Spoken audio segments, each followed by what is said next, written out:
Hej Annette, Hej Johannes, og tak fordi, at du vil tale med mig i dag. selvfølgelig. Øhm, jeg har været meget spændt på at tale med dig, og det har jeg været, fordi at jeg ved ikke særlig meget om den astrologi, du repræsenterer, men jeg kan mærke både i mit hjerte og i min krop, at jeg er meget nysgerrig på den astrologi. Så tak, ja, tak igen for at du vil åbne et vindue ind til det. Øhm, du er uddannet, og du er praktiserende shamansk astrolog. Ja, jeg er certificeret ved skolen i USA. Ja, præcis. Har du lyst til at forklare for en, som ikke ved så meget om det, hvad det vil sige, og hvor starter man i sin forståelse egentlig? Jamen altså, det er ligesom 4 grene, baseret på de 4 elementer. Så der er selve jordelementet, som handler meget om at ære for eksempel stencirkler, forbinde os til stencirkler rundt omkring i verden. Selv at tage ud til, for eksempel jeg tager ud til en gravhøj i nærheden, fordi energien er stærk de steder. Der er en grund til, at de blev valgt dengang af vores forfædre og formødre. Og ligesom have det her ceremonielle tilgang til livet. Jeg tager derud til nymåner og fuldmåner og så ligesom frø for, hvad jeg gerne vil føde ind i den her tid. Og det er ligesom også, når jeg laver læsninger, det er det her med at mødes i et ceremonielt møde som guddommelige sjæle. Astrologien tilhører så luftelementet, hvor at vi ser et horoskop som et sæt instruktioner. At der er ligesom et manuskript, kan man sige, for et liv. Så det er ligesom den del. Vandelementet, det er, at samtalen er healende. Både for den, der læser, og jeg lærer lige så meget som dem, jeg læser for, de gør. Og så er der så også det her ildelement, at vi er suveræne mennesker, og det er også meget omkring spiritualitet. Så det er sådan mange ting, der... Og det der sådan er, at Danny Giamario, som har ligesom udtænkt det her paradigme og har praktiseret det i over 50 år, det er, at det ligesom er noget, vi embodyer. At det ikke kun noget tænkt gjort, at det også er noget, som vi, hvad kan man sige, ultimativt så handler det om at afbalancere de 4 elementer i vores krop til dannelse af det 5. Så han har ligesom tidligt gjort op med sig selv, at han ville ikke uddanne astrologer, uden at have det her med vores oprindelige folks visdom indover. Han har lært meget af Native Americans, han har været på vision quests og alt på jordjagtet, eklipser og så videre. Og meget af det handler om, at vi skal ud under himlen også. Jeg kan godt lide det lille slogan på skolen også, det der med at kigge op på stjernerne, ikke også? Og ligesom, altså vi behøver ikke nogen guruer, der kan vi møde stjernerne og planeterne og modtage downloads helt uden skyggesiderne af tegnene, kan man sige. Wow, Mm. det, det er meget smukt at høre dig fortælle om det. Og jeg synes, man kan på en eller anden måde også godt mærke, at når du taler om det, så kommer det fra et integreret sted. Altså du nævner selv ordet embodiment, at astrologi ikke kun skal være sådan en intellektuel ting, men det ligesom også skal øh, ned i kroppen. Det kan jeg selv have svært ved faktisk. Jeg har ekstremt meget luft i mit horoskop.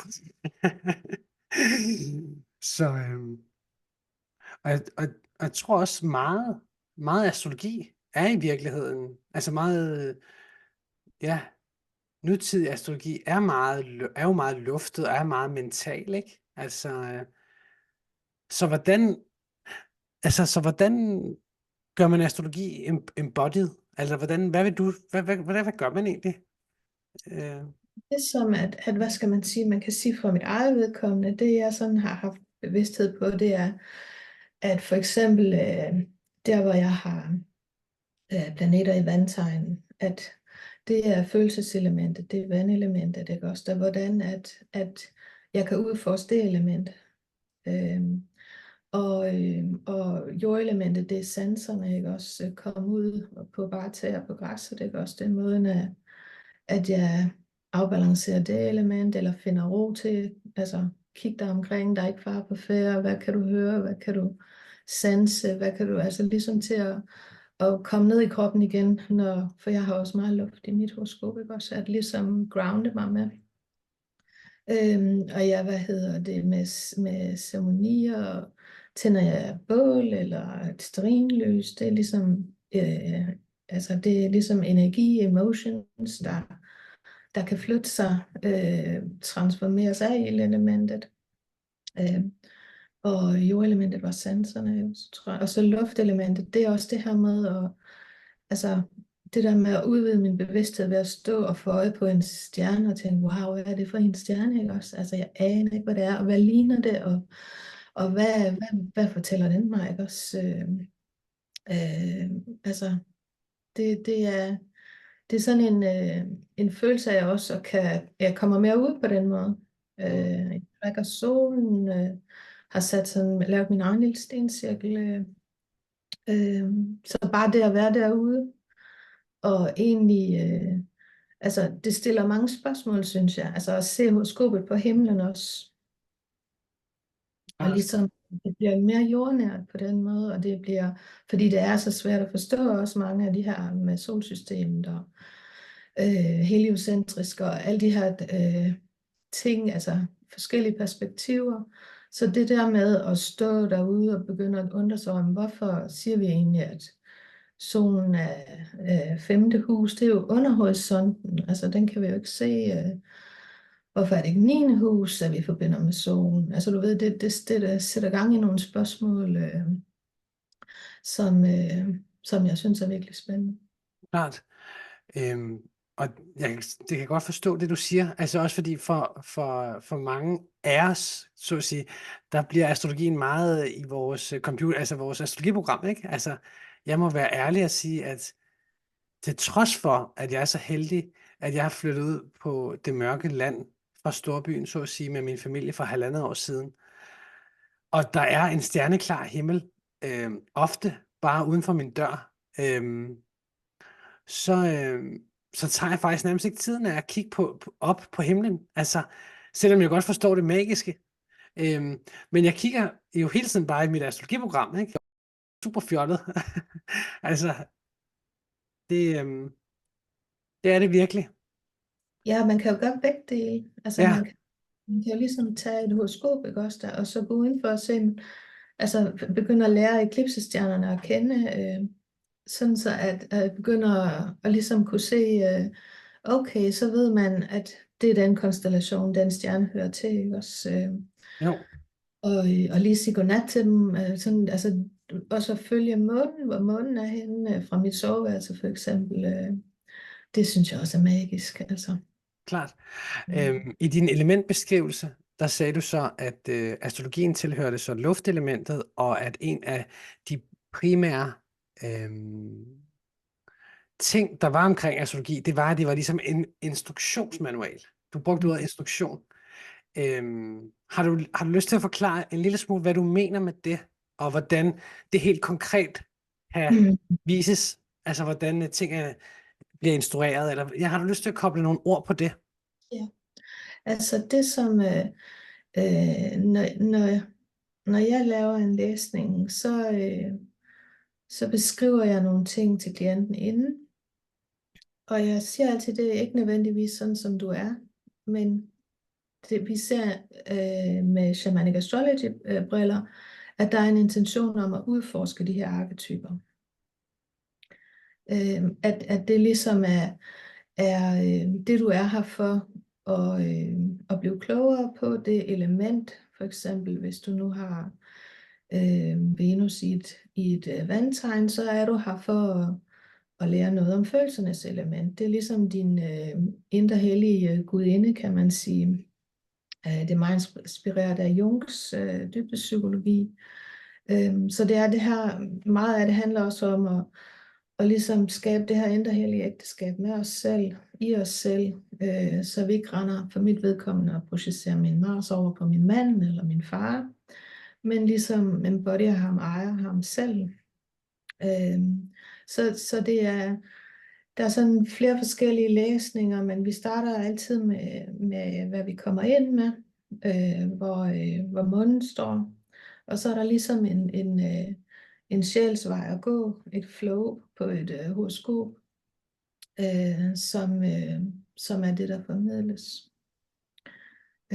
Og det jeg også elsker ved det er, at det er baseret på hans læsninger med levende mennesker, feedback med, hvad der virker og hvad der ikke virker.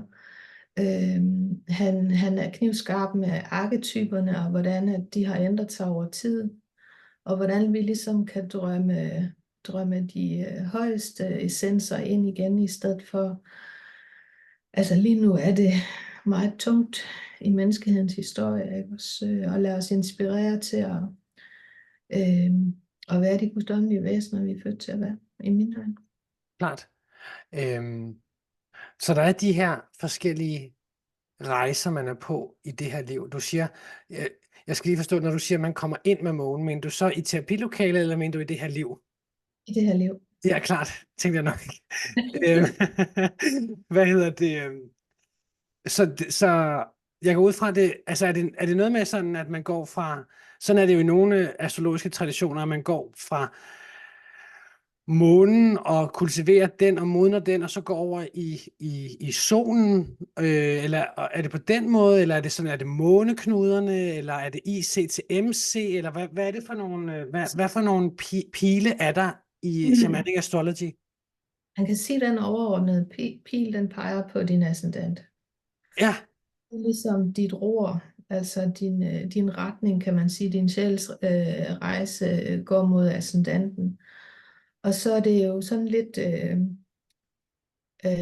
flere liv i et, egentlig, kan man sige, hvor at vi starter med månen, fordi at det her, hvor du hvad skal man sige, dit fundament er, så kigger jeg på, hvilke aspekter de ydre planeter danner til din måne. Det fortæller også nogle ting.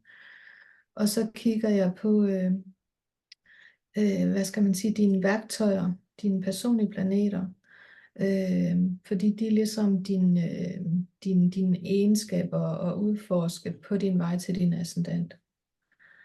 Og det er ikke så meget soltegn, vi snakker om, fordi at hvis man sådan kigger på soltegnene i dag, så ligner det mere skyggesiderne i forhold til de oprindelige essenser. Så i Shamanic Astrology, der ser vi solen som værende det fuel, du brænder med, og som egentlig lidt giver sig selv, når du går den vej, du er her for at gå. Og måneknuderne har vi også inde over her. Klart. Og så handler det så om at gå på den her helterejse, hvor man konfronterer diverse skygger og traumer, og på et eller andet tidspunkt forhåbentlig ende ud i en høj vibrationsenergi af sin ascendant. Kan det sige så simpelagtigt? I din ascendant, det er den mysterieskole, du går i det her liv. Der er ligesom et pensum at tage. Og det er meget sådan, han har gjort meget op med, han er inspireret af blandt andet esoterisk astrologi også, den tibetanske mester der igennem, Alice Bailey, tror jeg hun hed, som opfordrer til, at vi gør op med patriarkalske systemer, at mange af de hellenistiske systemer var fra en patriarkalsk tid. Så den er sådan meget, at at månen er der, hvor du har en Ph.D. i forvejen. Altså den er sådan meget til at, øh, altså til netop at vi vokser af, at vi faktisk er noget helt særligt, bare ved at være dem, vi er. I stedet for at sådan rende og dunker selv oven i hovedet. Og det elsker jeg. Jeg er kinesiolog, så jeg tester så meget stress på himneoverbevisninger og følelser, der sidder fast og sådan noget der. Så jeg er også meget bevidst over, at hvad man siger, det ved du selv, ikke? Også der, at det ikke bliver sådan nogle himneoverbevisninger, man får risikerer at trigge folk. Og der har han, Daniel, sådan et optimistisk syn på mennesker. Ja, Og det kan jeg rigtig godt lide. Og ikke at, hvad skal man sige, fornægte skyggerne, men det er på sådan en meget konkret måde, at du så arbejder med det på. Med for eksempel din Venus og Mars. Så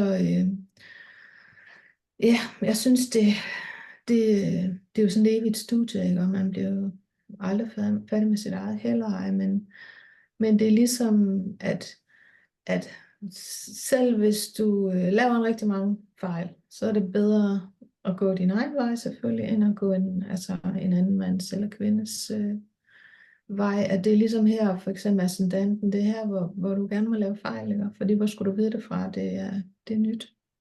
klart. Så sagde du også i en sidebemærkning, at de der arketyper har ændret sig. Har du lyst til at forklare det, hvad du mener med det? Altså det som, at det er meget baseret på hvad skal man sige, de myter, som kosmologien har skabt, ved at oprindelige folk har kigget op på månen, eller på himlen, og processeret de gamle guder, gudinder. Og der er ligesom en oprindelig essens, kan man sige, igennem de historier. Men så er de skiftet over tid, hvor at den her tid, den mener vi er særlig, fordi at vi er, hvis du kender den der Kali Yugaen for eksempel, fra indiske mytiske tekster, at lige nu der ser vi ikke nødvendigvis de højeste essenser, fordi forskellige kulturer processerer forskellige indhold på arketyperne igennem tiden. Så der har været måske for 6.000 år siden, der var det ikke et patriarkat, er der tegn på arkæologer, der har udgravet et tegn på matriarkat, hvor det var kvinden, der ligesom var hende, der bar navnet, eller hvad skal man sige, familiestrukturerne, og hvor at der var det, de beskriver som Gylani, hvor der var ligeværd mellem mænd og kvinder. Der var ikke professionelle hære, der var en anden, en højere udgave af mennesket, kan man sige, end hvor vi ligesom er i bunden af Kali Yugaen nu, hvor at der er mange tidslinjer fra oprindelige folk, der har tracket måne og stjerner, der tyder på, at vi står i overgangen af en 25.000, 26.000-årig cyklus, der slutter, og en ny, der begynder. Så det, som der er intention også med Shamanic Astrology, det er det her med at lære den her historie at kende, og igennem, hvad skal man sige, historien igennem de astrologiske aldre, og så være med til at føde den her nye tid til den højeste essens af arketyperne. Så man kan sige, det er først og fremmest arketype drevet, mere end det er aspektdrevet.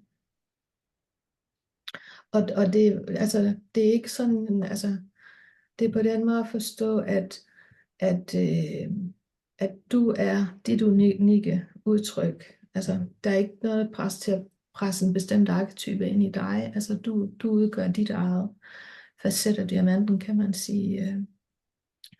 Og på den måde ser vi også, at arketyperne udvikler sig over tid. Men den her forskel på den oprindelige essens og på hvad kultur og tider så har processeret over på arketyperne. Og et godt eksempel er for eksempel kvinden, det her med, det er meget inspireret af for eksempel Tony Wolff, tror jeg hun hedder. Altså hvor i gamle tid, der var der, eller måske for 2000 år siden, der kunne kvinden have 3 roller. Hun kunne være moderen, hun kunne være sygeplejersken, hun kunne være ægte kvinde, eller ægte, hun kunne være gift. Hvor at i dag, der kan hun have mange flere udtryk. Hun kan også være den her amazone. Så på den måde udvider det sig og udvikler sig, og det er den udvikling, som det også afspejler. Klart. Du nævner, at din lærer er meget inspireret også af det esoteriske. Det esoteriske bliver jo større og større her i Danmark, og der er flere og flere esoteriske skoler, og det virker som om, fra mit lille primitive perspektiv, så virker det som om, at der er sådan en esoterisk skole, som er meget inspireret af Claus Holberg, og så er der sådan en mere, hvad skal man sige, klassisk esoterisk visdom, som er mere sådan teosofisk, eller lidt mere, Alice Bailey, men som er sådan lidt, i virkeligheden har eksisteret i lang tid, og hvor Claus Holberg, til trods for at han er en ældre herre, altså det er jo ikke ham, der har opfundet det esoteriske, kan man sige.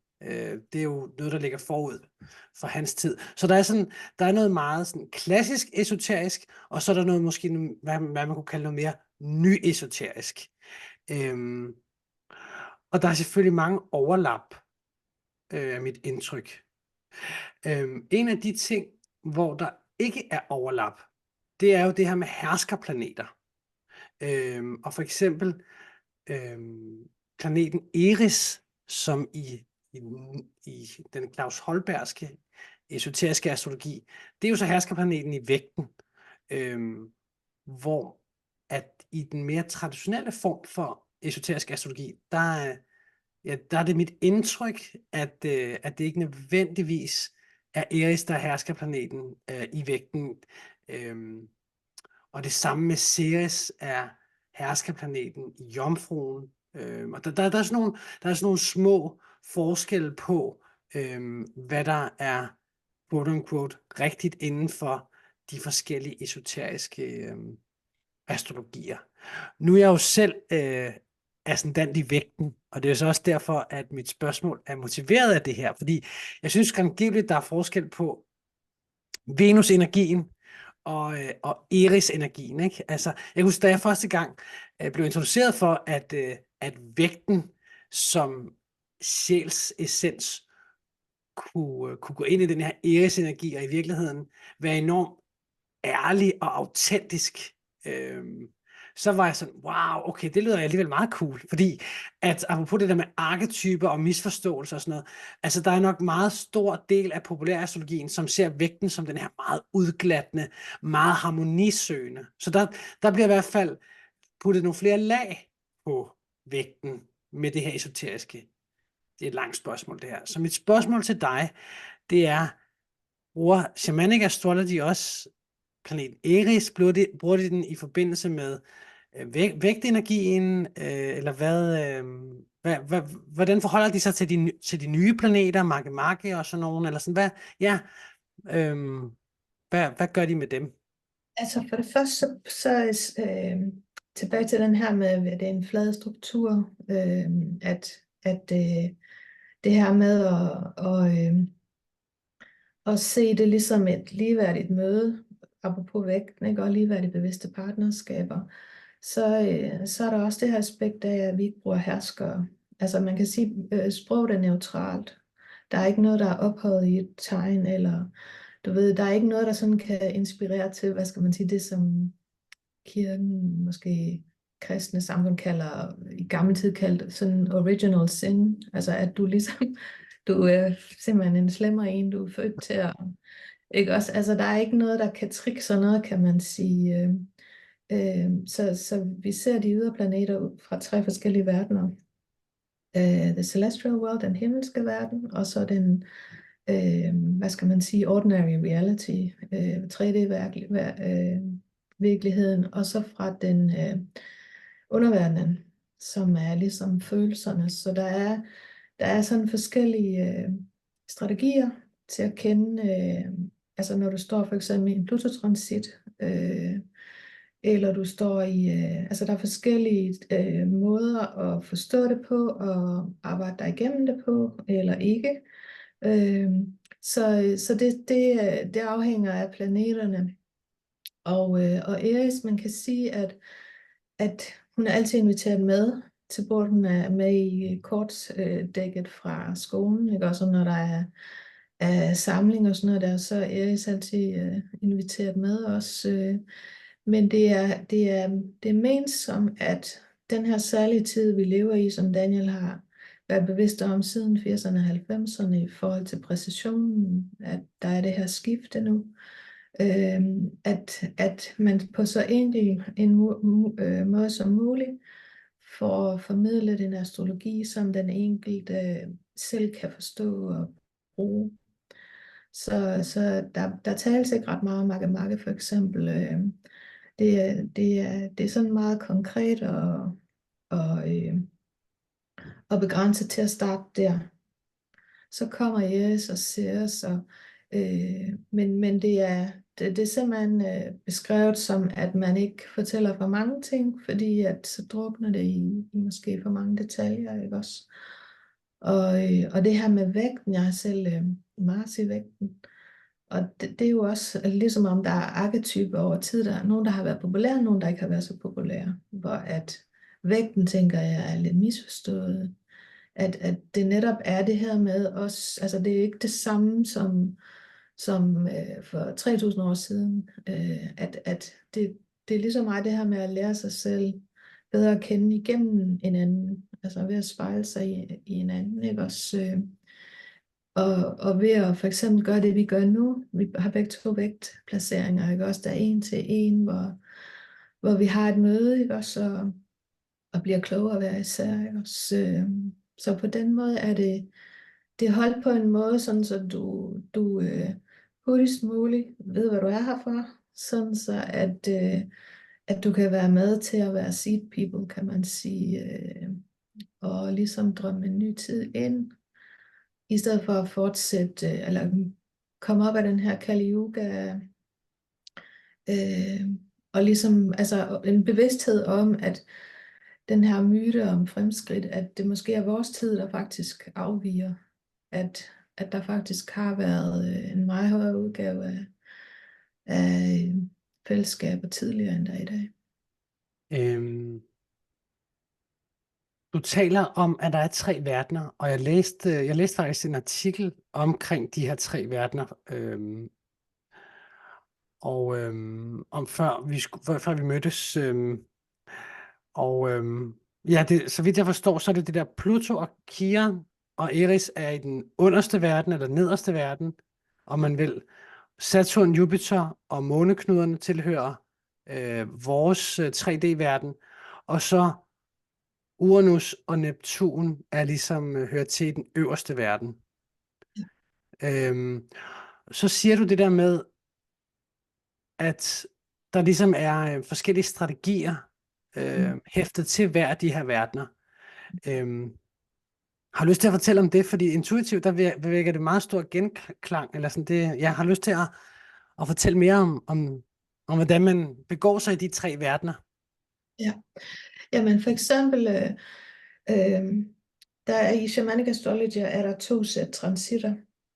Så der er et sæt transitter, der handler om, at, hvad skal man sige, på forskellige aldre, der gennemgår man forskellige transitter, som er ens for os alle sammen. Et eksempel er for eksempel Saturn Return, ikke også?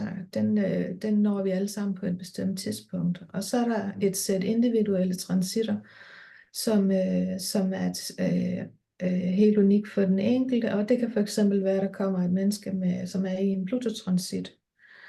Så i stedet for at prøve at finde mening i den 3D-virkelighed, så kigger vi på, hvad er intentionen med Pluto? Hvor er den hen i dit horoskop? Hvad er det, du, hvad skal man sige, kan lære om det her? Nogle gange er det vigtigste, at man kan fortælle folk, hvornår den begynder og hvornår den slutter, fordi ja, så kan man ligesom vide det, ikke også? Men så er der så en masse materiale til at altså simpelthen altså både gå tilbage i sit liv, øh, og også til sådan at forstå, jamen, hvad er det her? Fordi den kommer jo ikke altså det er jo ikke personligt, vel? Hvad er det som, at Pluto er i gang med at kompostere i mit liv, for eksempel, men uden at prøve at finde en rationel forklaring på det. Det kan du gøre, hvis det er en Saturn-transit, du er i, ikke også der. Så kan man arbejde med, jamen, hvor er Saturn henne i dit horoskop, og altså det er meget baseret på den enkeltes oplevelse. Altså, altså på dialogen, ikke også der, hvad er det, du står i lige nu, ikke også der, og så sammen, men det her, det er, hvad Saturn handler om, ikke også der, og kan du genkende det i dit liv, og hvad kan du så gøre, ikke også der, fordi når Saturn kommer, så er der måske nogle blokeringer, som, der skal du knokle igennem, ikke?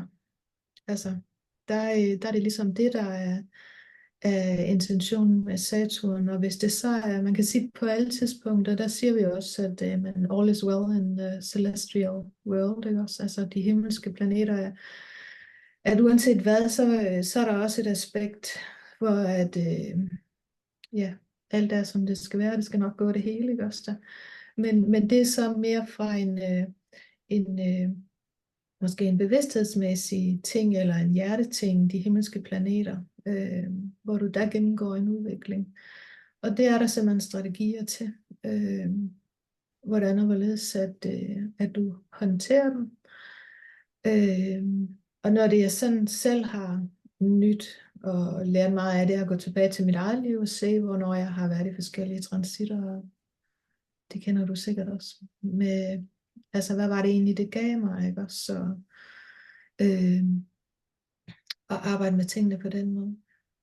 Men jeg synes, det er ekstremt spændende, fordi jeg tænker netop, at med de der Pluto, Kiron og Eris-transitter, der handler det jo på en eller anden måde om, ofte handler det om enten at dykke meget, meget, meget, meget, meget dybt ind i noget svært tilgængeligt, men altså noget, som kan ligge meget, meget dybt, eller som man virkelig skal grave frem, og virkelig kigge ind i, ikke? Og virkelig sådan acceptere på en måde en dyb selvaccept i det, man finder der. Hvorimod de her Saturn, Jupiter, måneknuder, der handler det meget om, ja, som du siger, at finde en anden strategi, eller være mere autentisk i sin strategi, eller sådan mærke mere efter, er der alignment i det, jeg gerne vil, og det, jeg gør. Og så i de her Uranus og Neptun transitter, hvor de her klassiske Neptun transitter, det er jo meget non-doing. Altså det er jo virkelig at anerkende, at man ikke skal gøre noget, men bare på en måde presse sig selv til ikke at gøre noget. Altså ja, altså bare virkelig bare lad tone omfange en, ikke? Og så lukke øjnene. Ja. og så tage et skridt, og så håbe på, at man ikke går ind i et træ.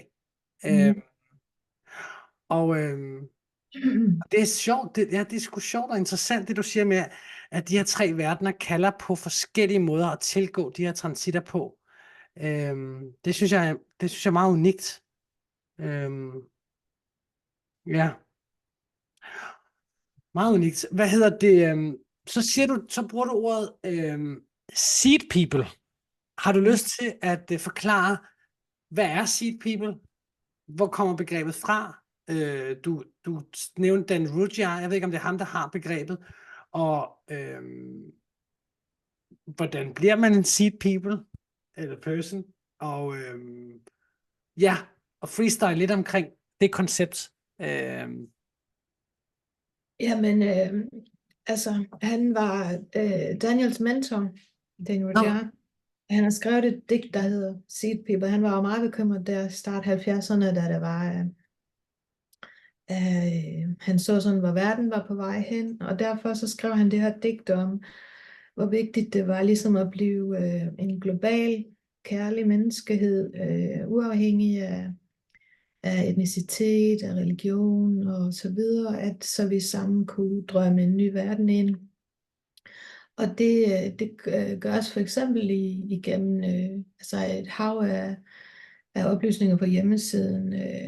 Altså jeg har lært så meget om historien, og det er meget det her med at vide, at for eksempel mayaerne, altså hvad de vidste, altså at forstå, at der er ligesom et ur på himlen, som fortæller os, hvad klokken er, og som ligesom kan, det er så skolens kosmologikursus, som kommer meget ind på astronomi også, og de, hvad hedder det, man lærer også noget om NASA, og hvor meget de ikke ved, fordi de ikke har taget oprindelige folks viden alvorligt. Det her med, altså for eksempel meget med astrologi, det passer ikke, fordi det dukker op, eller det er ikke det samme, hvad hedder det, tegn og konstellationer, og det er det heller ikke, det er to forskellige zodiakker, så man prøver at sammenligne noget, der er totalt forskelligt. Det er det her med, at mødes i for eksempel Venus-cyklusen. Hun har jo sådan møde med månen, hvor at vi hver gang, der mødes vi på skolen, online selvfølgelig, og hvad hedder det, gennemgår, hvad er det for et chakra? Altså, der er den her historie om sumererne og babylonerne, den først skrevne myte, vi kender til, hvor de ligesom opførte, hvad de så på himlen igennem skuespil og skrev ned. Og det, hvad hedder det, det er sådan meget hands-on. Okay, nu er vi i gang med hjertechakraet, ikke også? Da det syvende møde, eller hvad det nu er for et møde, hun har med månen Venus. Så hvor at man støtter hinanden i hvad man nu end står i livet. Der er et gratis community også. Og Daniel, han laver mange sådan blogcasts også, og de forskellige andre astrologer gør også. Så det er sådan med det her med at lade os stå sammen. Lad os altså ære hver plads omkring jul, medicinjul. Vi er alle lige vigtige, og vi skal ikke, vi er forskellige, det ved man også, når man kigger horoskoper, ikke? Så der er brug for alle i Ja. den her tid. Men det der, men begrebet seed people, er det så, altså det er folk, der på en eller anden måde har forstået, at det handler om at føre verden et mere kærligt og non-hierarkisk sted hen, og som aktivt gør noget for det. Skal det forstås sådan? Ja, igennem dig selv, ikke? Jo. Altså, igennem at hvad skal man sige, at du får balance igennem din maskuline og feminine. Ja. Lander det indre hellige ægteskab i dig. Informere andre om det samme, fordi de her værktøjer, de virker, oplever jeg. Og så at vi er, altså, det er ikke, hvad skal man sige, vi skal helst ikke dybere ned i materialismen, så vi lige pludselig ikke er mennesker længere, så vi har fået alle mulige chips ind, og hvad ved jeg, at vi ligesom, vi ærer det naturlige også, ja. Klart. Er det inden for visse grene af esoterisk astrologi, der taler man jo om indvielser. Ja, det gør de også. Er det, hvordan, hvad det her indvielse, eller ja, hvad betyder indvielse for dig? Eller sådan, hvad? Så jeg kan bedst lide initieringer for indvielse, ligesom om man er sådan med i en hemmelig klub, som kun er for nogen, ikke også? Men det her med, at for eksempel, hvis jeg har da jeg havde en Venus Return, ikke også? Det var ligesom en 18 måneder lang cyklus, hvor hvor at jeg blev inviteret i at ligesom en masse skyggearbejde, give slip på de sider af mig, der ikke tjente mig længere, som måske var programmeret, som var måden, at jeg som lille pige voksede op og prøvede at passe mig ind og gøre ved, som vi alle sammen gør, ikke også, for at få kærlighed. At ligesom give slip på sådan en død genfødsel af de sider af mig, som ikke tjente mig længere, og ligesom turde stå mere stærkt i mit feminine udtryk, kan man sige. Så det er de initieringer, hvad hedder det, enhver transit er også en initiering, hvor der ligesom er en intention bag, som man så kan inspirere sig, ikke? Også der er gået med sådan, jamen at være mere modig og ture, altså fordi det her, det er det, jeg har før, ikke også, så selvfølgelig skal jeg det, selvom jeg er skide bange, ikke også, altså at ligesom give det den ild eller det mod. Sejt. Så ja. Er der, jamen det er meget, meget inspirerende. Er der noget her til sidst, du synes, jeg ikke har spurgt om, eller sådan noget, du mangler at sige, synes du, som jeg ikke ser? Nej, jeg synes, vi har været godt omkring. Ja, godt. Jamen, så vil jeg bare sige tak,